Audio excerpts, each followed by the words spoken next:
Starting from scratch. Day 2. A game changer. Finishing day. Yesterday was a triumphant success. She progressed further in mere hours than she'd meant to over the past 6 weeks. She went to bed happy, and sleep was hard to fall into with her mind lit up, very much at ease.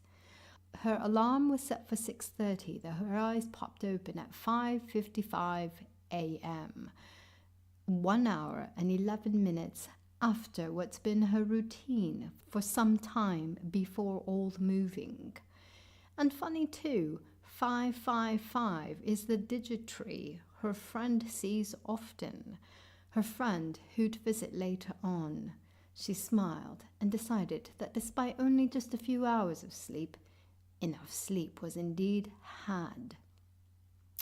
Morning routine done, and this time she sipped away at her lemon water before showering.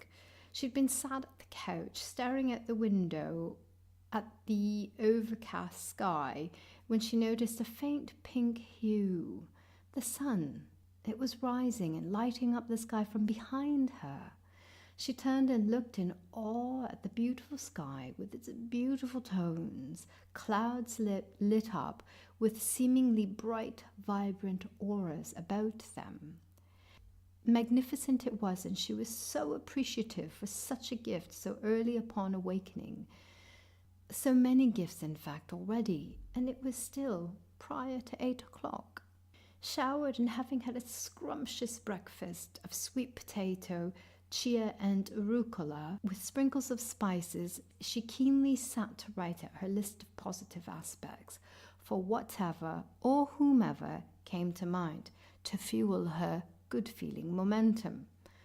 From there, she jumped onto the thing she was working on just a few hours before. It was slow to come and remained so all day.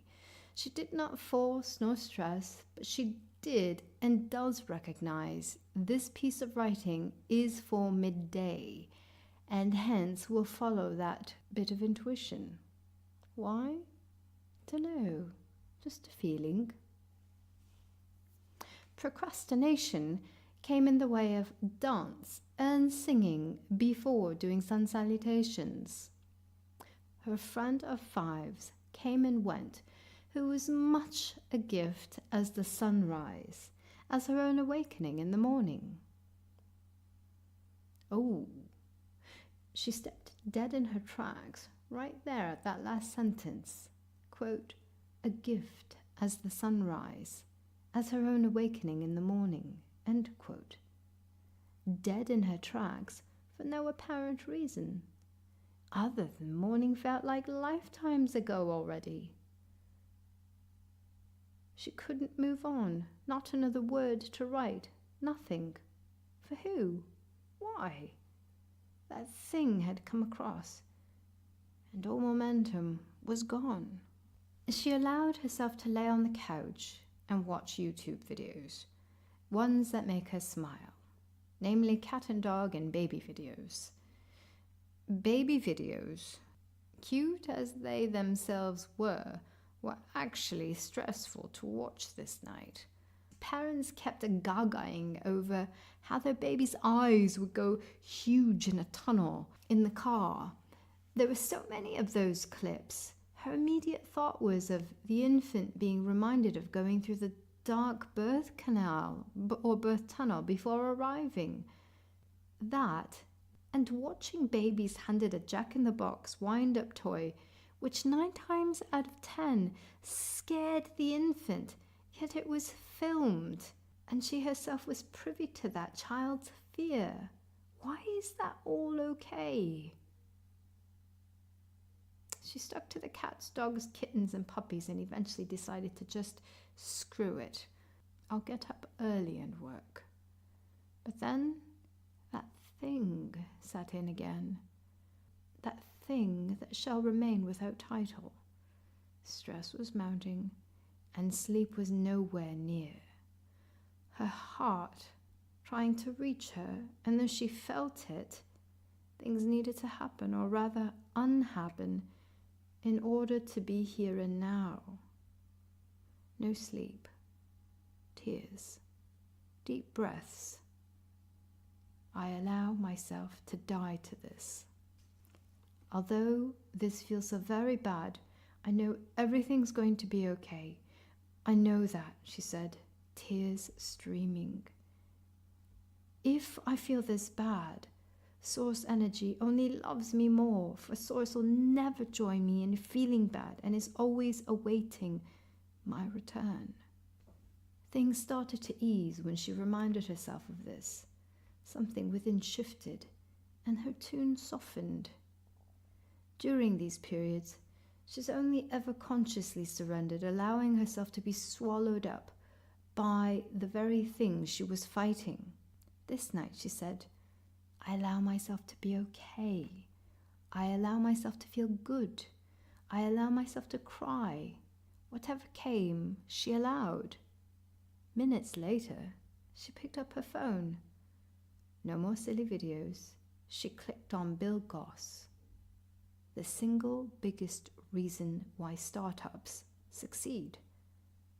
Less than 7 minutes long, and it felt the very perfect thing to view, as after all, the thing she'd been working on was a business plan for her own startup, which she'd come to realize in just moments why it had been troubling her so.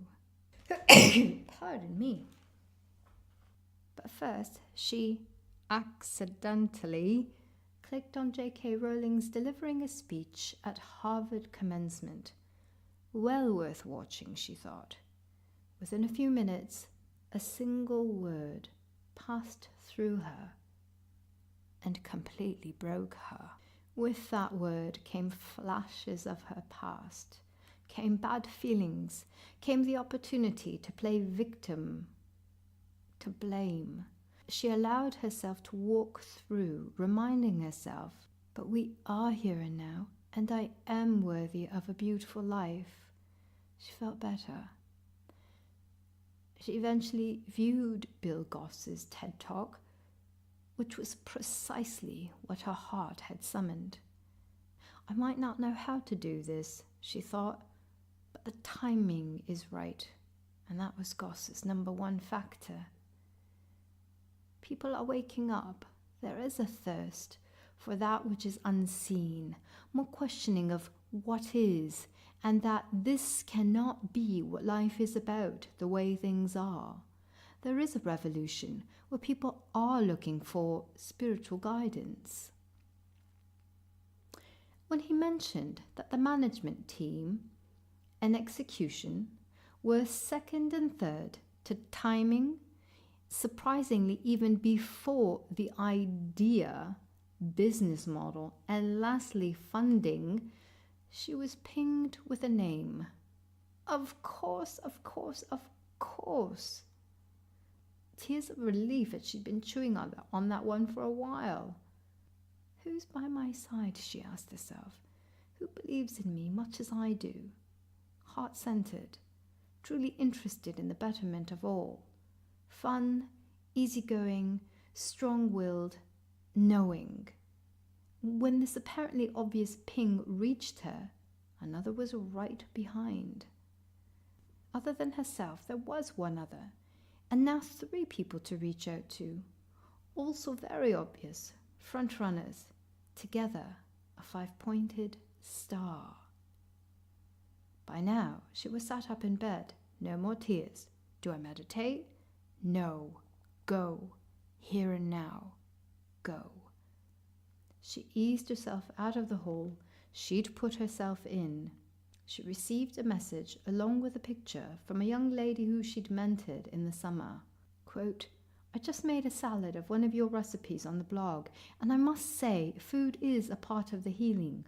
One can feel your spirit through the recipes. She responded with and in such a state of appreciation, shot straight out of bed at her favorite numerals, 11:41. She turned on the kettle for coffee, started writing a story, and then eventually just stuck to water.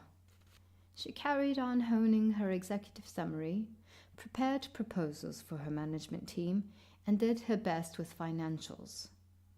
What had at times seemed daunting was eased greatly by Bill Goss and his examples of Airbnb, Uber, and even YouTube. Remember, kid, she thought, do what you love, and the rest will come into place.